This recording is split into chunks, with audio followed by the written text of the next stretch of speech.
फैसला सुनाने के बाद खान साहब के वकील सलमान सफदर साहब इस वक्त बाहर आ चुके हैं। सलमान सफदर साहब बताइएगा, आज कमरा अदालत में उस वक्त जब ये फैसला जज साहब की जानिब से सुनाया जा रहा था, खान साहब का क्या रिएक्शन था? सबसे पहला कमरा अदालत का माहौल बताइएगा, आप कमरा अदालत में मौजूद थे। इमरान खान साहब को जब भी सज़ा सुनाई जाती है या जब भी हम उनको नए केसेस के मुतल्लिक इतला देते हैं, हम तो बड़ी परेशानी से देते हैं, मगर वो हमेशा कहके मारते हैं और हमेशा वो सुनते ही वो ना हैरान होते हैं, वो एक्सपेक्ट कर रहे होते हैं कि फ़ैसला क्या आना है। तो आज भी मेरा ख्याल है जैसे वो पहले उनका रिएक्शन था वैसा ही उनका रिएक्शन आ जाता है कि सब फिक्स्ड मैचेस हैं और सारी कन्विक्शंस जो हैं वो सेट असाइड जैसे माजी में हुई हैं ये भी होंगी।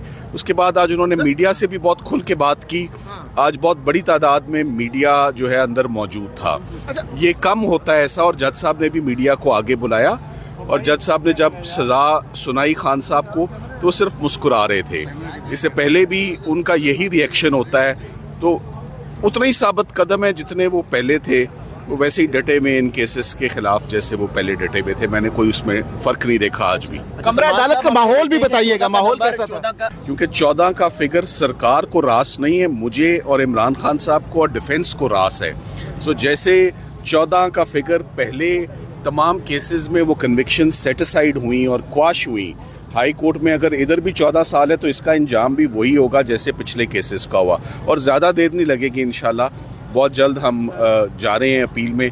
आज बहुत तफसील से भी बात होगी, बड़ी कॉम्प्रिहेंसिव बात होगी, काफ़ी दिनों से बात नहीं हुई। ने कहे लगाए जब फैसला सुनाया गया उनके खिलाफ। जी बिल्कुल, वो उनका यही रिएक्शन होता है, हर केस में ये होता है। वो हमेशा मुस्कुराते हैं और कहका मारते हैं जब उनको सज़ा दी जाती है। मैंने उनका हर बड़े केस में, हर ऐसी प्रोसिक्यूशन में, वो आज एक बात पर बहुत हैरान थे, इस पर हम भी बहुत हैरान थे कि बुशरा इमरान को, जिसको तमाम केसेस से वो बरी ज़िम्मा हुई और वो घर जाने में कामयाब हुई, आज उनको एक दफ़ा दोबारा जो है वो तहवील में ले लिया गया है और वो एडिंग और अबेटिंग के चार्ज पर उनको इमा का जो चार्ज होता है, जबकि सरकार ने, मैं हैरान हूँ, कोई शहादत ही पेश नहीं की।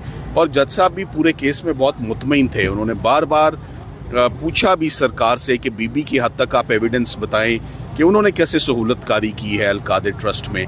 जब कोई एविडेंस नहीं आया तो आज ये बड़ा बेतुका फैसला था जिसमें जज साहब ने बुशरा इमरान को कहा कि मैं इनको बेनिफिट देता हूँ कि नंबर 1 ये खातून है और नंबर 2 चूँकि इनका रोल कोई ज़्यादा नहीं है तो इसलिए मैं इनको 7 साल की सज़ा और 5 लाख जुर्माना देता हूँ।